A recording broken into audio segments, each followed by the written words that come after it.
Welcome to the YouTube version. If you are wanting the long, unedited bullshit version of this podcast, you can listen to us on Spotify. I will link it down below.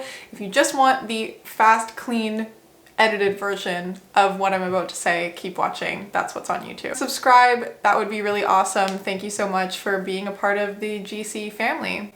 Let's get into it. So I don't know if any of you know this, but I posted, I guess if you follow me on Instagram, you probably know this, but I've been going through a breakup. That's in quotations because it's been forever, for like 6 months now, basically. I don't know about you guys, but breakups are a total process for me. I am not the kind of like block and get over it type of person. I actually want to heal through my breakups. I want to better myself. I want to find closure within myself. I want to heal from that. I don't want to just move forward, move on, though I have in the past. In the past, I have been the person that's just been like, blocked, you're dead to me, call her daddy, that sort of way of doing things. I'm literally just moving on and like honestly sleeping with as many people as I can to get over that person. And I actually tried that at the beginning of this breakup and it did not work. Let me tell you that right now. So I'm going to give you guys the tea on what happened this week to actually change this. Steps leading up to this that actually help to actually heal through a breakup. So don't think that I just skipped to the spiritual cord cutting bit. I went through the process that I'm going to tell you guys in this video or in this podcast episode today. But this week I did an actual cord cutting ceremony. This does not mean that I'm no longer in love with my ex. This doesn't mean that I don't have so much love for them. This doesn't mean that we can't be together in the future. This doesn't mean that I'm totally healed and fine and perfect and over it for the rest of my life. This means that I have had a breakthrough and I am able to picture my life without this person. And if that's the case, if that is the case for the rest of our lives, that we don't have a future together, I will be okay. And this is probably the first time I'm able to say that in 6 months.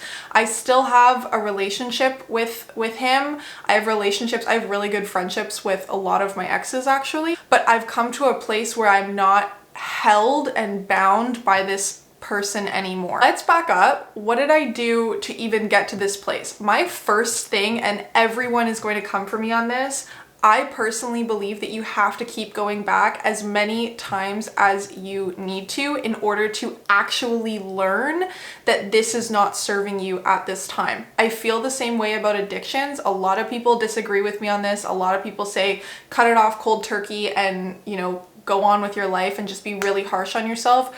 I disagree. That doesn't work for me. I don't know if it works for you guys. That's great. But I like to allow my human to learn over time.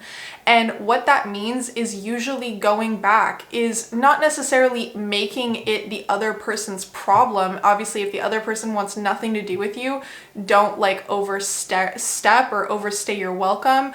And don't make it everybody else's problem, like making it friends' problems every single time you go back to this person, dragging everyone else around down with you. But if you are a self-sufficient person and you want to do this healing on your own and you truly want to learn your way through this and feel your way through this and heal your way through this, and your partner is somewhat available to do that, and this isn't like a toxic situation, then continue to go back. Continue to learn that the relationship that you once had with this person is no longer there. It's not to say that a new relationship can't come out of this, but nothing new can come into your life until you actually learn this. The issue with just cutting someone off and blocking them is that then you just literally rid them of your life and you're not actually learning anything. It's almost more traumatic because it's just like they are just gone from your life. Your human doesn't know why. It's just supposed to listen. And when you rule over your human with almost like a dictatorship, like this is what's happening, shut up and deal with it, then your human kind of is encaged in fear. If you know what I'm saying, you're kind of just locked in that fear-based place for a long time. And then when you get into your next relationship, you kind of have to open up again, but you're not healed from the last time and you don't know where that person went. And it's just like this whole thing. And you find yourself, I'm not over exes that were years ago or whatever. That's what I find anyways. So what I had to do, and I learned this in my first long relationship breakup a couple years ago, back in 2020, is we're actually best friends now. And the only way that I could come to that realization is that I had to continue to go back until I learned, and it took, oh God, it took like a year and a half, like I shit you not, of going back and relearning and going back and relearning. And what I was relearning is that every time I went back, it felt good. And then it didn't on both ends, and it didn't work. And I had to continue to learn that it wasn't working. And then I would want to go back and I would, try to bridge that gap, and we both would, and we would realize that it wasn't working and we'd fall out again. And it hurt. Yes, there's pain to it. Pain isn't something that I avoid. Spiritually, I think pain is a really beautiful thing, and it's a part of life. So on this channel, in my work, we'll never avoid pain. So I kept going back for about a year and a half until I realized I miss this person, but I don't miss being in love with this person. I'm not in love with this person. I have love for this person. And that's a huge lesson for your human to learn, is the difference between having immense amounts of love for a person and being in love and actually wanting a partnership with this person.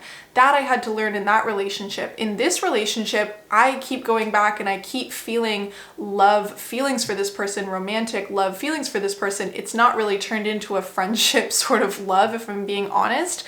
But in this relationship, I'm learning that love is not enough. Even when you have that romantic connection, that romantic love and communication and beautiful stuff, even when you have all that, it's still not enough to necessarily have a future together. And you have to love yourself even more than you love that other person. And that's what I was holding myself in for so long. And that's what I had to learn for these past 6 months, is to actually be able to unlock self-love equal to or more than my love for this other person. But sometimes we don't have that. So if you can't continue to go back, then I would say allowing your human internally to miss that person. That's another way of doing it. Sometimes we don't get closure. Sometimes we don't get to see that person ever again. Sometimes that, that bridge is actually shut down and broken right there on the spot, and we don't have control over that.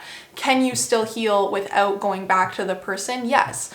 I would say that you go back almost spiritually. You emotionally go back to the person. Again, you're not making it their problem. You don't even necessarily have to message them or see them, but deeply, deeply missing them and not shying away from that pain, from that hardship is so important. That feeling of allowing yourself to miss that person greatly and not just trying to move on. That's what actually takes time. Your soul understands this already. Your soul already knows what it's doing, why it's happening, all of that sort of stuff, but your human doesn't. And you have to give your human time, ample time. So you kind of do my version of inner child work, which is stepping in with your soul and your human, as your soul as the parent and your human as a child, and allowing your human time every single day and checking in with your human every single day, almost like a practice or a meditation, but really just like a routine, a daily action of checking in with your human and taking so much care of your human. That's actually going to heal, and you're going to find that your human is going to miss that person more than you miss yourself. Your human's going to want that person more than you want yourself, and that's so hard. That's a hard place to be in, and that is what's going to take time to kind of shift that back into, okay, I want me more than I want that person. And that's what took 6 months for me. That's what took a year and a half for me before, to have my human actually be ready to learn, actually be ready to say, wait, I don't think that this is for me anymore. Once that comes to a conscious place from the subconscious soul level, then we're cooking with gas. Then we can actually get into the cord cutting. So you're giving yourself time, you're going back, maybe you're going back in spirit if your partner is not open to that. You're making sure not to make it everybody else's problem, making sure that you're also leaning inwards. That's a really important part. If you do this whole process and you are constantly grasping for other people and external validation and whatever, and you're not ever looking inwards, then you're going to continue to be in pain for a really long time. The whole lesson here is eventually coming to grasp for self. Eventually the human knows to go inwards instead of grasping outwards, because in a relationship a lot of the time we do become codependent in some regard, and that's okay. There's nothing wrong with that. But then when we have to let that person go, this can even be in a friend breakup or a loss of any kind, we have to let that person go, and really our human just doesn't know who its love is going to, who to trust, who to look to, and your human needs to relearn to look inwards. So what happens after that? The cord cutting itself. What does this process actually look like? Well, what I did is I put on a song. You can put on any song you want, whatever kind of calls at you and kind of starts to bring up the last of those emotions. And lie down, just lie flat on your back and feel wherever the energy in your body is. Where are you still connected to that person? It might be a heavy feeling, it might be a sick feeling. Don't overthink it. Just, first thing that comes to mind, where are you feeling it? For myself, I felt it on my chest. It was like a weight on my chest, and I felt it in my stomach because I felt super sick. Now, trigger warning, you might throw up during this. You might feel pain. You might feel weak the day after. You're gonna cry for sure. There might be screaming because there's a lot of different ways that this energy can come out physically. But all you're going to do is you're going to say, take it. Like, you're just going to look to spirit, the universe, whoever, whatever you believe in, say, take it.